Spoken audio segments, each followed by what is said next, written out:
اول حاجه هي عاوزه تطمن الدنيا واصله لفين، سمعتوا ايه عن الشرطه، الشرطه بتقول ايه، الناس بتقول ايه في القريه.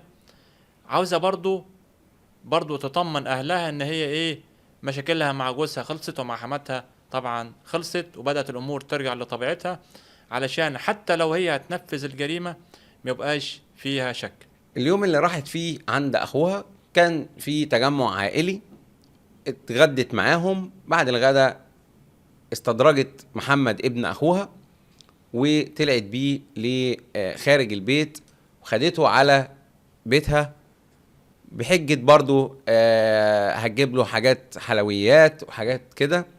مشي مع عمته وراح للبيت وطلعت بيه على مسرح الجريمة اللي ارتكبوا فيه الثلاث جرائم السابقة.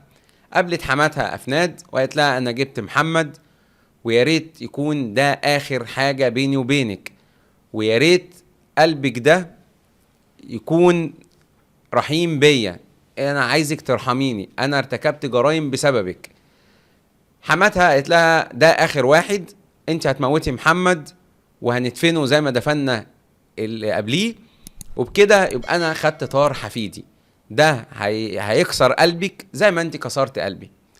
وبالفعل وائل خدوا محمد على السطوح وغطسوه بنفس الطريقة بنفس السيناريو واشعلوا فيه النار. في الوقت ده كان محمد غاب عن اسرته تقريبا مدة ساعة، وساعة دي كانت في القرية وقت كبير جدا بالنسبة لأهالي القرية اللي كانوا عايشين في حالة هلع ورعب إن ابني يتغيب عني ساعة، فده حاجة تقلق وأمر مش طبيعي. يعني لو أي قرية عادية، لو ابنك خرج يلعب كورة أو خرج مع صحابه، خرج بيلعب قدام البيت وغاب ساعتين 3 في أي مكان، هيبقى الموضوع عادي. إنما لما محمد غاب ساعة، أبوه خرج يجري فين محمد فين محمد، يدوروا عليه. طبعا حنان كانت رجعت وسلمت محمد بعد ما موتته لأفناد تولع فيه بنفس السيناريو في نفس الفرن على السطوح. فالراجل من والد محمد أخو حنان جري على النقطة وراح بلغ باختفاء ابنه، قال لهم ابني متغيب بقاله ساعة. هنا تحرر المحضر رقم 4911 إداري مركز دار السلام. فاكر تاريخ المحضر كويس، ان هو يعني بدأ والد محمد ان هو يحرر المحضر، ان هو كان شاكك ان ابنه والد يحصل فيه حاجة، موضوعات اتكررت كتير ولكن محدش بيتمسك. فهو كان محمد كان يعني متعلق بوالده كتير، وكان يعني عاوز ينقذ زي ما بيقولوا ما يمكن انقاذه. بدأ يحرر محضر الشرطة، تم اختارها. هنا بدأت الشرطة تعمل فريق بحث كامل بإشراف اللواء خالد الشاذلي، كان مدير المباحث الجنائية. تلقى محضر اللواء عمر عبد العال من مساعده لقطاع الشرق اللواء جلال أبو سحلي، قال له إن إحنا حررنا محضر باختفاء طفل جديد اسمه محمد.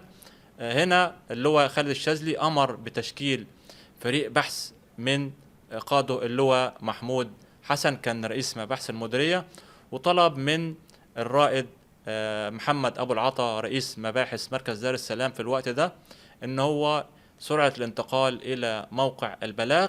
وفي الوقت ده الرائد محمد أبو العطا خد معاه النقيب كريم علام، وبدأوا من خلال معاونين المباحث وضباط المباحث إن هم زي ما أنت بتقول إن الساعة دي هي ساعة الحسم، إن إحنا نقدر نحدد آخر رؤية للطفل كان مع مين وإزاي تم اختفائه. نزلت القوات بسرعة للقرية، اتحركت على أقصى سرعة وانتشروا في المكان. هنا البلاغ لما جه للواء جلال أبو سحلي مساعد مدير الأمن، لما اتحرك على طول محمد أبو العطا، المقدم محمد أبو العطا اللي كان بيشغل رئيس مباحث دار السلام ومعاه المعاون بتاعه النقيب كريم علام، دخلوا للبيت اللي فيه محل البلاغ.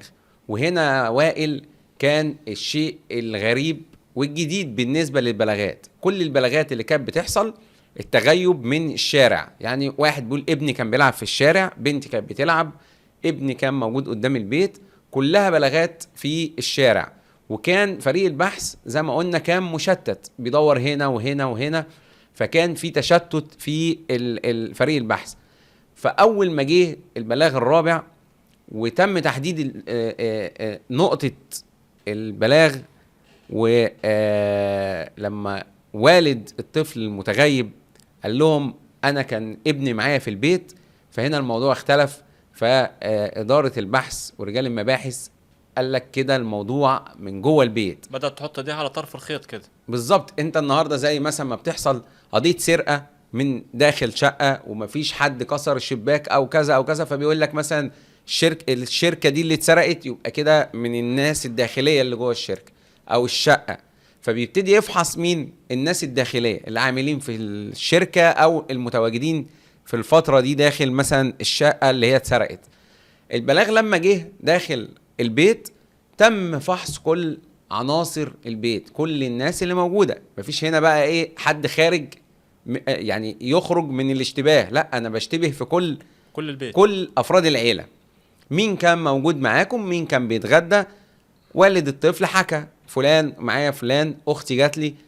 طيب فين الناس دي؟ ابتدى يتكلم معاهم، ورجال المباحث حوالين البيت بيعملوا تحريات. في الفترة دي النقيب كريم علام كان طالع على سطوح البيت اللي فيه والد الطفل، فبيبص للبيوت اللي جنبه من على السطوح، لقى نار مشتعلة جامد من سطح بيت تاني، فقال لهم في حريق الناحية التانية. قالوا له لا ده فرن جنبنا تبع البيت اللي ساكنة فيه اختي الحاجة أفناد واختي حنان متجوزة في نفس البيت. نزل بسرعة معاون المباحث ورئيس مباحث دار السلام، وجريوا بسرعة وطلعوا على البيت هناك، لقوا نار مشتعلة بكمية كبيرة جدا، وفوجئوا بحنان نازلة من على السطوح. بتعملي ايه هنا؟ انت كنت بتعملي ايه فوق؟ قالت له كنت بخبز عيش. قال لها خبيز ايه ده؟ انتوا كنتوا هتولعوا في السطوح ليه كده كل النار دي؟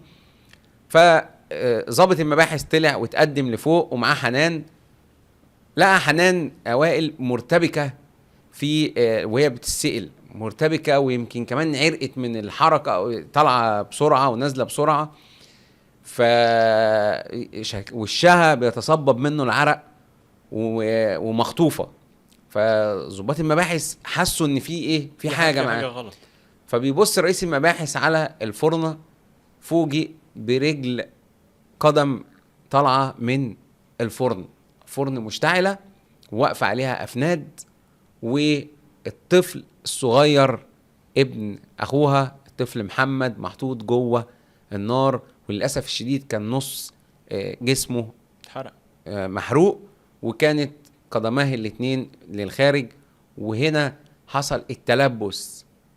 شوف هم عملوا 3 جرائم بأبشع ما لا يتخيله بشر، وفي الآخر سبحان الله القدر يكشفهم متلبسين بجرائمهم.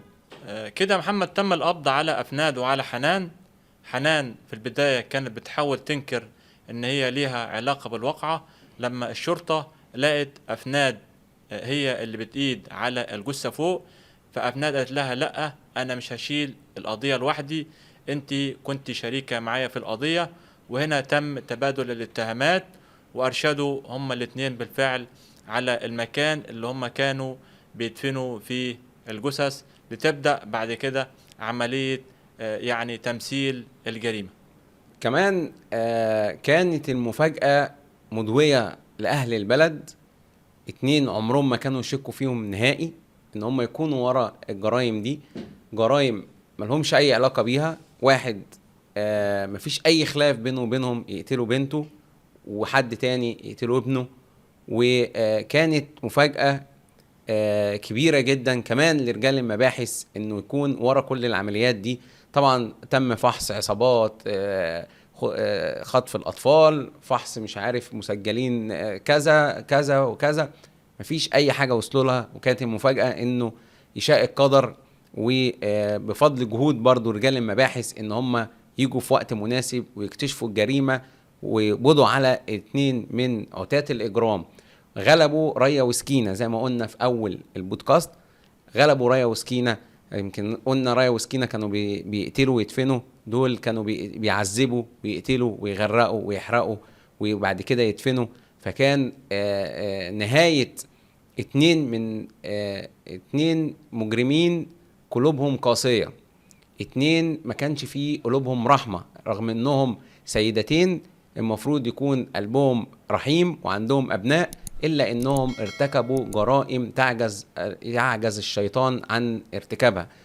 اتحولوا للنيابة واعترفوا في النيابة اعترافات تفصيلية، وطبعا نزلوا مثلوا الجريمة في القرية وسط حراسات أمنية مشددة، لأن أهل البلد كانوا هيفتكوا بيهم هم بيمثلوا الجريمة. وتم أحالتهم لمحكمة الجنايات، واللي أصدرت حكما بالإعدام شنقا بحقهما.